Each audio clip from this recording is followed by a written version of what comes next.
Alright, one scene for today's video, combining days 27, 28. Yesterday concluded a very long stretch for me. I didn't really film on the calendar day yesterday. But yesterday I did deal at Orleans, streak still alive. I mean, it was mostly my PH shift that actually started on the previous calendar day. Started on day 26, but most of it happened on day 27. Dealt Orleans and didn't really film before or after. Today, it's evening. What time is it? 7:32. I'm already back from my Orleans shift. I wasn't supposed to work at PH tonight. As soon as I got off at Orleans, the guy who runs the room texted me, told me I could come in on my day off. So I'm going to. It's going to be brutal because that means a shift that already happened today and a shift tonight and tomorrow morning at Orleans and tomorrow night at PH. So 4 shifts in 2 days. I will be able to go to sleep around Saturday 5 a.m. Herbs and Rye wants to go to lunch at noon.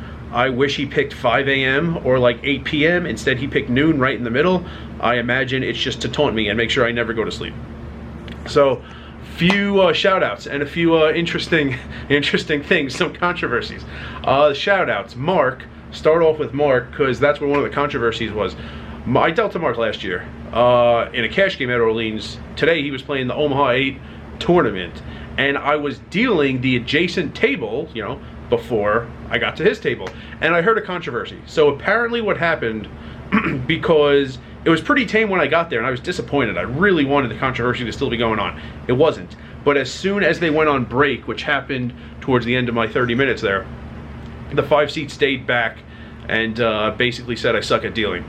He proposed this hypothetical, which, you know, I could hear from one table away. I got most of the details of what was going on like a half hour before this. So there was a bet on the river in Omaha 8. A player called, another player called. And before the dealer could bring in all the chips, you know, it's three-handed. A heads up, you would just leave the chips out there. Three-handed, bring everything in. But I guess before he had time to bring everything in, everyone showed. One player won the high, 2 players split the low. So, like, apparently there's some shortcut to do this. If you don't know the shortcut, you bring in all the chips. You give half the chips to player A, and you split the other half of the pot to players B and C. And it's weird, because especially in a tournament setting, where, like, it's fixed limit the whole way, it's not as valuable to know the shortcut as it is in, like, deep stack cash PLO, where people don't have, like, specific amounts to bet. You know, you're just betting pot, or you could bet anything. I mean, if pot is like $1,000, I mean, you could bet $920, and then someone could raise pot, and it could get complicated. And sometimes the smaller denomination chips don't play for ease, for rounding purposes. Sometimes they do. Like, it would be better to know the shortcuts in, like, deep stack cash games, no limit hold'em PLO like that. In the tournament, like, it's not going to take the dealer all that long, you know, to bring in like a $1,000 chip from all 3 players and then split the pot. But apparently seat 5 went crazy. Not just like yelling at the dealer on what to do, like talking him through the shortcut, not that he was probably going to listen, but apparently he was grabbing chips from the pot and from other players' bets on the river and doing it himself. I heard that part from being at the next table. So when I got to this table and everyone went on break except seat 5 proposed this hypothetical, which, you know, happened the previous down. And when he said, "What would you do?" I said something like, "Yeah, I guess there's a shortcut, but I don't know it, so I would bring in the chips and then split the pot from there." And he goes, "Yeah, that's the problem. You know, I dealt 42 years, I dealt 17 World Series." He said other things that I kind of stopped listening to, and he said, "This is the shortcut." And he quickly said all these things, which I don't even know if they're right. And I mean, first of all, if he dealt all this time, he should know that I need this break time to sort the decks and count them, and he also shouldn't still be in the tournament area during break. But I guess he missed that during dealing school. So he said, "Yeah, that's the problem. You're supposed to do it the shortcut way. That's the way they teach you in dealer school." Well, if this guy went to dealer school 45 years ago, he's probably not privy to what goes on in dealer school today. I don't know if they're teaching that, and my guess would be no. And I said something like, "Yeah, well, some of us didn't go to dealer school, so we pull the bets in and split the pot from there. And if we don't know the shortcut, like, that's the way to do it." He goes, "Yeah, but it takes so much time." And I said, "Well, if you don't know how to do it the other way, trying to do it that way or trying to learn it during the hand is going to be the slowest thing you can do, and that's really going to slow down the game. You just bring the bets in and you split it from there." And he goes, "Yeah, you know, I get into this fight every time I play here. That's the problem. You people don't know how to deal." It was in the middle of this that another viewer came to the table and said he loved the videos. Never got that guy's name. You know, it was so tame. I was trying to figure out who at this table was causing the controversy because I couldn't turn around and look, but I could hear it. And yeah, I couldn't tell once I got there because nothing was happening. What was interesting, which wasn't a controversy, C2 was just quite the character. Didn't speak much English. Didn't seem to know all the rules of Omaha 8. Didn't seem to understand how the betting worked. And he was also like making his own tea from scratch, like on the floor. He had this like metal cup that somehow was producing heat. Steam was coming out of it. He had a liquid in there and he had some like green powder in there. He also had this metal utensil that looked like part straw, parts. I thought it was a spoon at first, and then he was drinking out like through it, not like scooping with the spoon. He was like drinking through it. It was hollow. I really don't know what was going on there, but it was awesome to watch. So that was a fun table. More shout outs. I think David, guy from Seattle who has 2 full-time jobs, but despite that has time to fly to Vegas to play poker at Orleans when he can. A lot of people. Guy, while I was breaking a no limit table earlier today, I dealt a no limit before the Omaha 8. He came by during the last few hands and said he's been following the channel for a couple of years. He came by again after I broke the table and I was just sorting the decks. A guy from Sweden yesterday, didn't get his name. He said he's a big fan of the road trip map, so if he ever sees Matt from Australia playing at MGM, he should thank Matt. It was Matt's idea. Did deal to his friend the first down of yesterday. His friend's name was Daniel. Woman in seat 9, I think it was table 28. Maybe table 29. Woman in seat 4 on the other table. Could have been table 25. A lot of people walk by, just quickly say they like the videos, or I sit down and they say something about spoons. That is like a code to the people who don't know about the videos. So shout outs to everyone. What else happened? Oh, this was good. This was a couple nights ago at PH. We were 7-handed, and so we're 8 chairs are at the table. We could play with 8 people. Well, it's like 7:30 a.m. It's the last table of the night. So 7 players were there. 3 are away from the table. I think 2 were in the bathroom and one was on the phone, which reminds me, John with the Notre Dame hat. He watched some of the videos.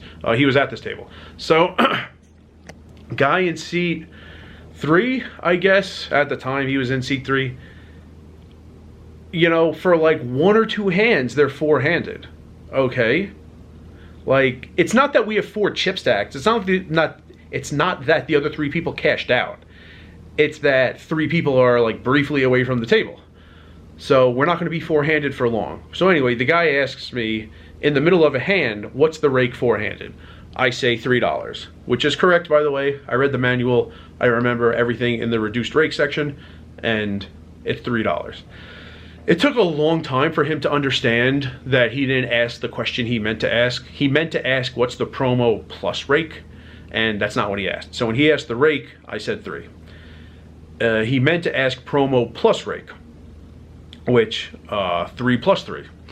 Now, if you're polite, and likely if it's the only table left going in the room, and you ask the floor has the discretion to make it even lower than that. But without asking the floor, that's what I can make it. That's what it says in the manual. He didn't write the manual. I doubt he read the manual. I did, and that's what it said. He told me I was wrong. He calls the floor over, and I tell the floor, you know, I told him what the rake is, and he said, that's not right. So the floor said, well, he can make it lower. The funny thing was, by the time the floor got called over, 1 guy was back from the bathroom. So this is going to be our last hand, 4-handed. We're going to be 5 at least. The other guy from the bathroom, the guy on the phone might come back, and we might just be at full rake, and this is all moot. Also hilarious that the 3 seed needed to ask in the middle of this hand that started 4-handed. I dealt 4 people in. He wants to know what the rake is. This hand is on the river. And put your guess in the comments what the pot was. I'll vamp for a little bit. Guess how big the pot was that this player felt the need to call the floor over and ask what the rake is. After he asked me and I told him the right answer and he knew better and said I was wrong and had the floor come over to say, not say a different rake, but ask politely, I'll put that in quotes, if they could have a lower rake. Guess what the pot was? This hand that was on the river and was definitely going to go check on the river and no more money was going to go in, this pot was at a grand total of $6. At $6, I take no rake. Whether the rake is normal or reduced, I'm taking 0.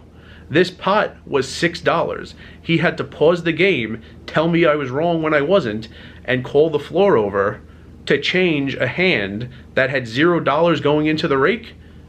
He had to change it to make sure $0 went into the rake. While this is going on, the player comes back and it's 5, so now he starts a new complaint and asks what the rake is 5-handed, and before that's done, we're 6 and we're back to full and it's moot. So that happened. That wasn't the only thing that guy got really mad about. Didn't seem very difficult to get that guy as furious as possible. All right, video's getting a little long. Last thing I'll say is this, like 3-4 instances that were all separate, kind of like all about the same thing. A few days ago, a player got really mad that I sat down, changed the decks, and started counting the new deck, which you're supposed to count it in some fashion. You can either count all 52 and then deal, or you can deal your first hand and then the leftover cards. Make sure the leftover amount plus the card you had to use in the hand equal 52. He said, I'm not allowed to count all 52 first, and he called the floor over, and the floor said, that's fine if that's the way I'm doing it. Anyway, it was either later that day or the next shift I had at Orleans. I get up, I turn, and as I turn and I'm walking to the next table, I see the floor drop off 2 cards. I guess 2 cards got like creased or something, like they were identifiable. So 2 cards got replaced. And it was stud 8 that was going on that table, so the hand could take a while. Many players get to like 5th, 6th, 7th street. The hand needs to be, the pot needs to be split. So it was actually a while before I actually dealt. I had to wait a while to get into that table. And when I sit, the 4 seat says, you don't need to count the deck. The dealer only dealt 1 hand with this deck. I was just like, that. It was weird that like so many, it was like, I don't know, it was like 50 days at Orleans in my life. No one mentioned anything about counting the decks. And then like 2 days back to back, a player was talking to me about counting the deck. So I figured out that's what happened. 2 cards got replaced. The dealer counted the deck before he used this, new deck. I think 50 of the cards were the same, but 2 were replaced. And he only dealt that 1 hand while I was standing there waiting to come in. So, okay, that's fine. So I said as a joke, are you sure nothing nefarious happened in this 1 hand? The 4 seat didn't seat to be a fan of humor, but the 8 seat thought that was pretty good. And then the first hand I deal with this deck, the 4 seat who said you don't need to count it, it was stud 8, Omaha 8. So this was the first hand of Omaha 8. He makes quads and stacks a guy. So I said, yeah, that's a little suspicious. You don't want me to count the deck and then you hit quads. And for the second instance, he made it apparent that humor wasn't his favorite thing. But the 8 seat liked that also. Then today, I sat down when we were 9-handed. Today was just Omaha 8. It wasn't a like round by round game. Just Omaha 8, so we were 9-handed. And as soon as I sit and I'm grabbing the deck in the rack to change decks, the 5 seat says to me, do you mind changing the decks? I went so many shifts and so many hours at Orleans without anyone talking to me about changing the decks and counting the cards. And now 3 shifts in a row, every time this came up, I thought like, is this guy best friends with the last guy and they're just messing with me? It took me a few seconds to understand these were like genuine requests about changing and counting the decks. But we'll see. I'm going to be at Orleans tomorrow. Maybe there will be another instance of someone mentioning it. So yeah, got some controversies, some stories, some entertainment, some shout outs, way more shout outs than I've said. A lot of people don't give me names, and so there's really not much to remember, but a lot of people in Orleans and PH have come up to me. So yeah, shout outs to everyone. And day 7, day 27, day 28, they're a wrap, even though I'm still going to go deal a second shift today on day 28. So what? That's 27 of 28 days total. And where's the streak? If today's Thursday, that means the streak is back up to 8. And I got my next week schedule ironed out at Orleans. I have a shift every day of next week, and when I say week, I mean for the payroll period. I have a shift every day except Wednesday. So either the streak's going to die, or I'm going to go to Paris and try to Willie Mays haze myself into another shift over there. And remember, rice is a spoon food.